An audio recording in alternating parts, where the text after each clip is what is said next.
모든 것이 우리 하나님의 은혜인 줄 믿습니다. 아멘. 감사합니다. 오늘 제목을 한번 따라해 보겠습니다. 한번 따라하겠습니다. 믿음으로 소망을 붙잡아라. 아멘. 지금의 우리의 모든 상황이 또 지금의 나의 개인적인 상황이 힘들고 어렵지만 우리 하나님의 백성들은 언제나 소망을 붙잡아야 할 줄 믿습니다. 잠시 좌절도 하고 낭망하고 하는 순간도 있겠지만 그러나 순간순간 하나님의 백성들은 믿음으로 소망을 잡아야 한다. 새 주시는 우리 모두에게 주시는 말씀이 되기를 바랍니다. 본문의 유다 백성들은 지금 용기와 기운이 다 빠진 그런 상태입니다. 살아갈 의욕도 없고 용기도 힘도 다 잃고 맥없이 지금 살고 있는 상황입니다. 본문의 시대는 BC 7세기 그러니까 한 650년 전후로 그렇게 보면 될 것입니다. 므낫세 왕이 세워졌다가 또다시 암몬 왕이 세워지고 또다시 요시야 왕으로 이어지면서 영적으로 가장 암울하고 어두웠던 시대였다 그렇게 보면 될 것입니다. 온 나라에는 우상이 만연해 있고 그 어디에도 진리의 빛이 보이지 않던 그런 시대였습니다.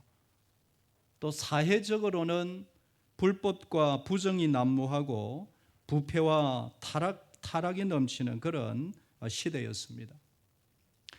므낫세 왕이 죽고 이어서 암몬이 왕이 되지만 이 암몬은 정권 2년을 채 넘기지도 못하고 암살을 당해서 죽는 그 정치적인 혼란이 극에 달한 그런 시대였습니다.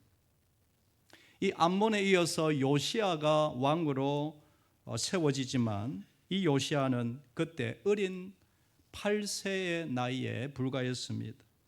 그러니까 힘 있는 왕이 나와도 지금 나라가 될까 말까 한 판에 이 불안한 판국에 어린 왕이 세워졌으니 온 나라 백성들이 불안해하고 힘이 빠져 있는 것이 사실인 것입니다. 이런 시국에 혜성처럼 등장한 선지자가 오늘 읽었던 이 스바냐를 쓴 스바냐 선지자입니다.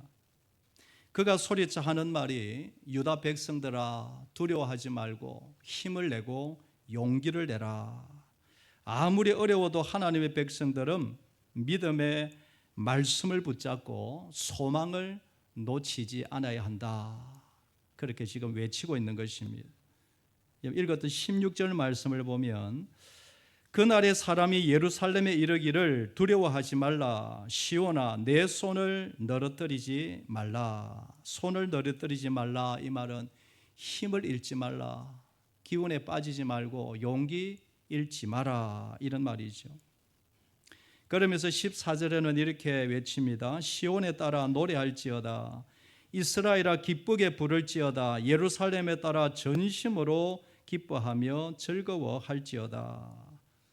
아무리 시국이 어렵더라도 하나님의 백성들아 다시 한번 영적인 허리띠를 졸라매 일어나 하나님을 찬양하자. 그렇게 외치고 있는 것입니다. 지금 그럴 수 있는 상황이 아닙니다. 나라가 지금 엉망이 되고 어떻게 앞을 내다볼 수 없는 그런 판국인데 지금 스바냐가 혜성처럼 나타나서 계속해서 이스라엘을 독려하는 것입니다. 하나님을 의지하고 말씀을 붙잡고 믿음 붙잡고 일어나면 우리는 반드시 이길 수 있고 승리한다. 실망만 하지 말고 믿음 준비하여 소망을 붙잡아라. 계속해서 독려를 하는 것입니다. 여러분 이 말씀이 새해를 시작하는 저와 또 여러분에게 우리 모두에게 주시는 하나님의 말씀이 되기를 진심으로 소망합니다. 사실은 지금 우리의 현실을 보면 새해가 그렇게 밝지만은 않죠.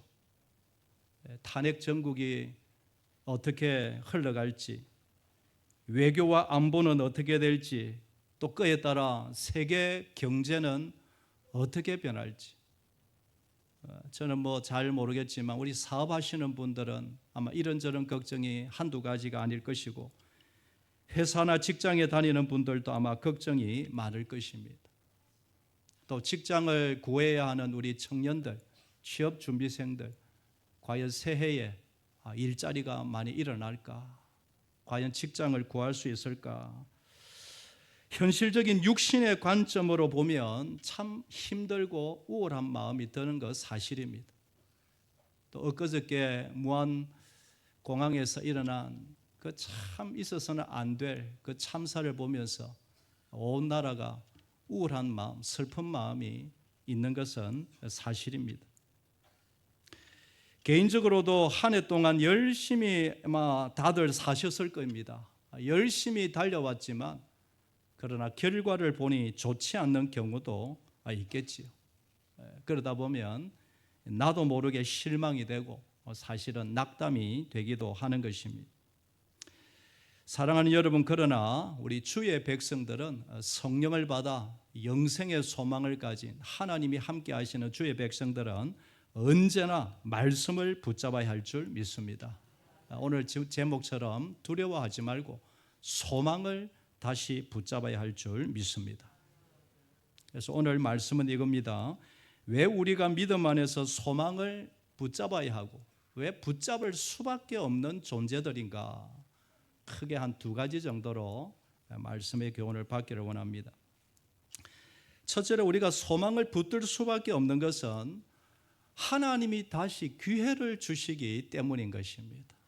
하나님은 언제나 기회를 주시는 좋으신 하나님이신 줄 믿습니다. 15절에 보면 여호와가 내 형벌을 제거하였고 내 원수를 쫓아냈으며 이스라엘 왕 여호와가 내 가운데 계시니 너가 다시는 화를 당할까 두려워하지 아니할 것이라. 지금 그런 상황이 아닌데 스바냐가 뭐라고 외칩니까? 하나님이 너희 형벌을 다 제거해 주셨다. 내 원수들을 쫓아내셨다. 소망의 말인 것이지. 하나님은 언제나 기회를 주시는 분이시다. 결코 눈에 보이는 현실만 보지 마라라는 것입니다. 그렇게 엉터리로 살고 우상 숭배하는 이 이스라엘 남유다에게 하나님이 다시 기회를 주신다, 이 말씀인 것입니다. 사랑 여러분, 다시 한번 우리의 믿음을 확고히 하기를 원합니다. 우리가 믿는 우리 하나님은 우리가 어떤 실수, 어떤 죄가 있더라도 진심으로 회개하고 하나님 앞에 돌아와서 엎드려 우리의 마음을 돌이키면 우리 하나님은 얼마든지 기회를 주시고 주시는 분이신 줄 믿습니다. 그래서 하나님의 은혜가 감사한 것입니다. 세상은 끝났다고 말할지 모르겠지만 하나님 앞에서는 끝이 없죠. 정말 마음을 겸허히 하고 말씀 붙잡고 기도하면서 주여라고 엎드리면 하나님은 언제나 기회를 주시는 것입니다. 이게 믿어지고 경험이 되면 얼마나 하나님의 은혜가 감사한지. 여러분, 운동 경기를 하다 보면 패자부활전 해보셨습니까? 패자부활전.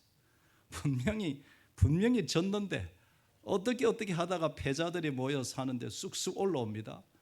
여러분, 어떤 경우에는 우승하는 경우도 제가 보았습니다. 참 재미있는 룰인 것 같습니다. 하나님의 은혜 안에는 이 패자부활전이 매번마다 있다는 사실이죠. 일본의 소설가 시오노 나나미가 쓴 로마인 이야기 아마 한두 번쯤 들어 읽어보았을 겁니다. 거기에 보면 로마가 강성했던 이유가 몇 가지 있는데 그 중에 한 가지가 이 패자 부활의 통치술이었다. 그렇게 이 나나미가 소개하고 있습니다. 여러분, 어떤 장군이 전쟁에 나와서 패하면 주변의 그리스나 다른 나라들은 패장군이 돌아오면 즉시로 처형을 했다고 합니다. 그런데 로마는 달랐다는 것이죠. 그 장수가 패해서 돌아와도 그동안의 공로 또 그 사람의 실력이 인정이 되면 패해도 다시 세우는 것입니다. 기회를 주는 거죠. 그래서 여러분, 죽을 목숨이 다시 나라가 불러서 기회를 주니 얼마나 여러분 거기에 전 생명을 걸겠습니까? 심지어 노예라 할지라도 실력이 있으면 자유인이 되었습니다. 2000년 고대 시대. 뿐만 아니라 노예라 할지라도 실력만 있고 자격만 되면 공직에 나갈 수도 있고 심지어 원로원의 자리에까지 올라갈 수 있었다라고 합니다. 그러니까 로마가 강성한 이유는 본인이 실력만 있고 준비만 되면 누구에게나 기회가 있었기 때문이다. 그래서 로마가 강성했던 이유 중에 그 하나다. 미국의 해군 사관 학교 졸업식 이야기를 제가 읽은 적이 있는데 너무 참 재미있고 너무 좋은 문화였습니다. 여러분, 졸업식 때 이제 해군 사관 생도들이 이제 공부를 마치고 졸업식을 하는데 해군 참모총장이 직접 와서 이렇게 차를 타고 집차 무지개 차를 타고 서여식을 하지 않습니까? 그런데 그 무지개차에 참모총장과 함께 옆에 학생 하나를 세운다고 합니다. 과연 누구를 세울까요? 우리 같으면 1등을 세울 것 같은데 꼴찌를 세운다고 합니다. 꼴찌를 왜 세울까요? 여러 가지 해석이 있는데 이때까지 꼴찌 한다고 수고했다. 그래도 탈락 안 하고 여기까지 왔으니 대단하다. 그게 군인 정신이다. 그래서 세운다는 이야기도 있고, 꼴찌는 원래 성격이 좋다. 놀기도 잘하고, 앞으로 이 군함을 몰려면은 성품이 서글서글하고 이 친화력이 좋아야 되는데 너가 바로 그 해당 인물이다. 여러 가지 이유가 있는데 가장 중요한 것은 바로 격려이죠. 격려. 비록 꼴찌이지만 결단코 실망하지 말고 좌절하지 말고 너도 최선을 다하면 옆에 있는 참모총장도 될 수 있다라는 것입니다. 참모총장이 될 수 있다. 얼마나 좋은 문화입니까? 너도 참모총장 될 수 있다. 오늘 우리 아이들 학생들이 많은데 한번 격려해 줍시다. 우리 청년들에게, 우리 학생들은 너도 참모총장 될 수 있다. 2층에 많이 있네요. 너도 참모총장 될 수 있다. 꼴찌 했다는 말은 아니고 너도 참모총장 될 수 있다. 얼마나 참 위로가 되고 격려가 되는 문화인지 모릅니다. 저는 이것이 하나님의 마음이라고 분명히 믿습니다. 여러분, 하나님은 설령 우리가 세상의 눈에 꼴찌로 보인다 할지라도 하나님은 언제나 우리를 사용하시고 기회를 주시는 분이신 줄 믿습니다.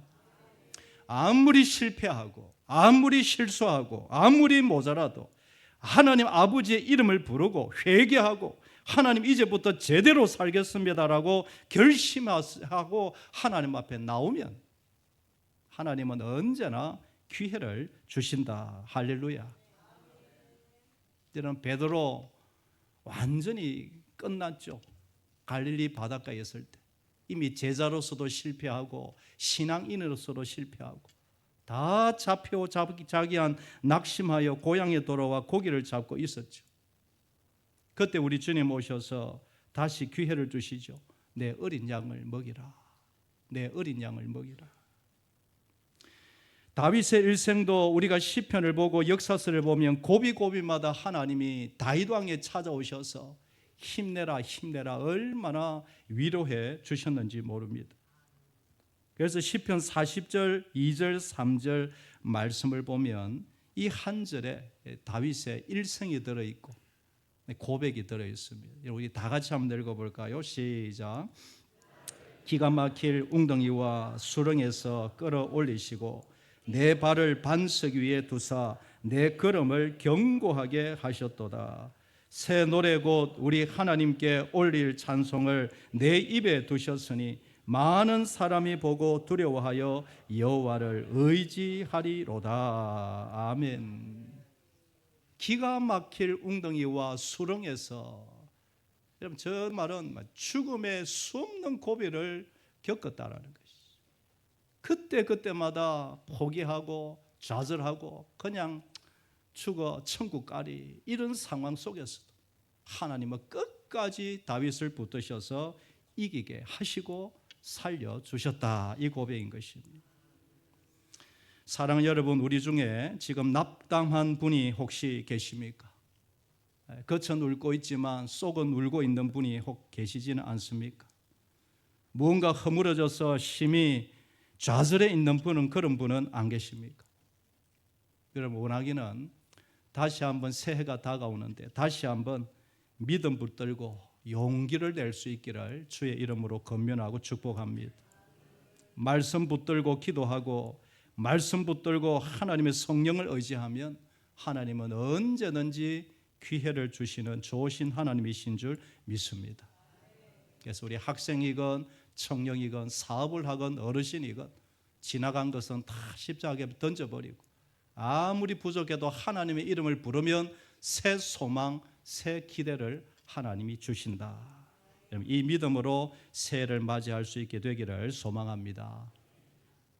한번 따르겠습니다. 하나님은 다시 기회를 주신다. 한 번 더요. 하나님은 언제나 기회를 주신다.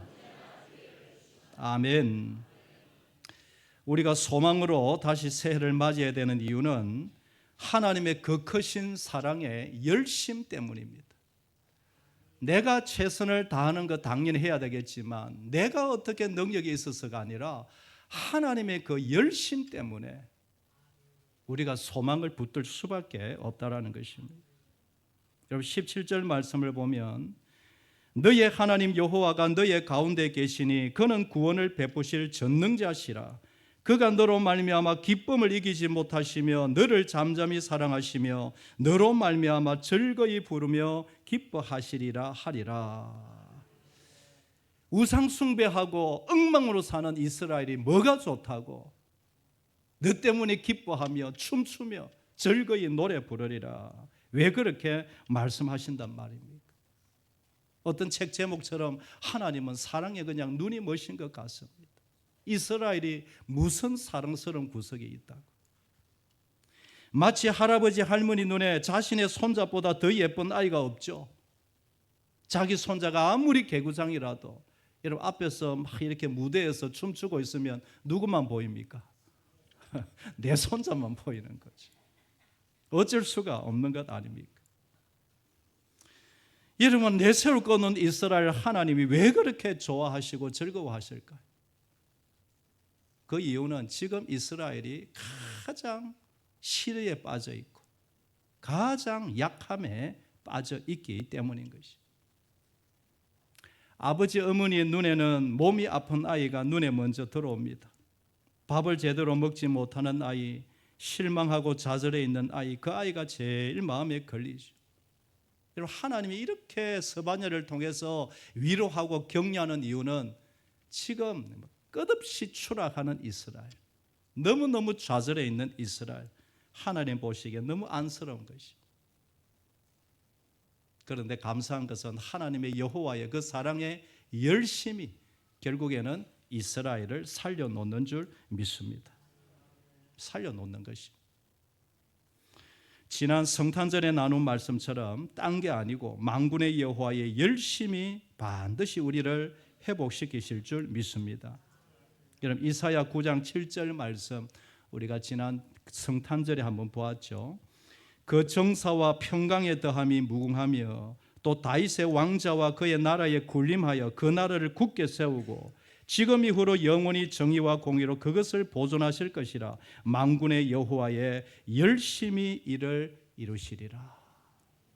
나도 열심히 해야 되지만 내가 어떻게 하는 것이 아니라 만군의 여호와의 열심히 나를 살리고 우리 가정을 살리고 자식들을 살리며 민족, 우리나라를 살려주실 줄 믿습니다. 특별히 하나님의 관심은 힘들어하는 성도들에게 있다는 것, 여러분 꼭 기억하기를 원합니다. 힘든 일로 여러 가지 이러지도 저러지도 못하고 지쳐있는 성도, 질병 문제로 물질 문제로 남모르게 밤마다 끙끙대며 눈물 흘리는 성도, 우리 하나님의 마음과 관심은 언제나 연약한 성도에게 있다는 거 여러분 잊지 마시기를 바랍니다. 그래서 언제나 찾아오셔서 힘주시고 격려해 주시고 새 힘을 주시는 우리 하나님이신 줄 믿습니다. 여러분 서반야가 이렇게 계속해서 할 때에 이 나라가 어떻게 되느냐 한번 보십시오. 10년, 20년, 30년 지나면서 나라가 어떻게 되느냐. 여러분 열왕기하로 한번 가보겠습니다. 요시야 왕 때 어떤 일이 일어나느냐. 1절, 2절을 제가 한번 읽어보겠습니다. 요시야가 왕위에 오를 때에 나이가 몇 세라? 8세라. 예루살렘에서 31년간 다스리니라. 그의 어머니 이름은 여디다요 보스갓 아다야의 딸이더라. 요시야가 여호와 보시기에 정직하게 행하여 그의 조상 다윗의 모든 길로 행하고 좌로나 좌우로 치우치지 아니하였더라. 그러면 그 결과가 어떻느냐? 23장으로 넘어가 보면 요시야가 또 유다 땅과 예루살렘에 보이는 신접한 자와 점쟁이와 드라빔과 우상과 모든 가정한 것을 다 제거하였으니 이는 대제사장 힐기야가 여호와의 성전에서 발견한 책에 기록된 율법의 말씀을 이루려 함이라. 요시야와 같이 여기는 다 같이 한번 읽어볼까요? 시작. 요시야와 같이 마음을 다하며 뜻을 다하며 힘을 다하여 모세의 모든 율법을 따라 여호와께로 돌이킨 왕은 요시야 전에도 없었고 후에도 그와 같은 자가 없었더라. 이런 불과 8살 되는 왕이 뭔 일을 하겠냐? 실망하고 좌절하고 낭만에 있는 그 상황 속에 계속해서 서바냐가 격려하고 축복하고 믿음의 사람들이 함께 기도할 때에 놀라운 부흥의 역사가 일어난 것입니다. 사랑하는 여러분, 하나님의 말씀을 붙들고 믿음으로 살면 어떤 상황 가운데서도 소망이 일어나는 줄 믿습니다. 우리나라 대한민국 오늘 청년들이 폭죽을 준비했는데 폭죽을 그냥 내년에 하기로 터뜨리기로 했습니다. 지금 이 우리나라 분위기가 그렇습니다. 좌우를 보면 참 우울할 것밖에 없지만 하나님 안에 있고 한국 교회가 살아있고 믿음 붙드는 사람이 있으면 우리 대한민국 얼마든지 소망이 있는 줄 믿습니다. 우리의 가정도 우리의 자녀들도 저들이 믿음 붙들고 말씀 붙들고 기도하는 삶을 살면 반드시 앞길에 놀라운 소망이 일어나는 줄 믿습니다. 그래서 새해가 이제 곧 밝아오는데 여러분 낙심하지 마시고 믿음 붙들고 말씀 붙들고 기도함으로 소망 가운데 다시 일어나는 저와 여러분 되시기를 주의 이름으로 축복합니다. 이 시간 다 같이 한번 기도하면 좋겠습니다.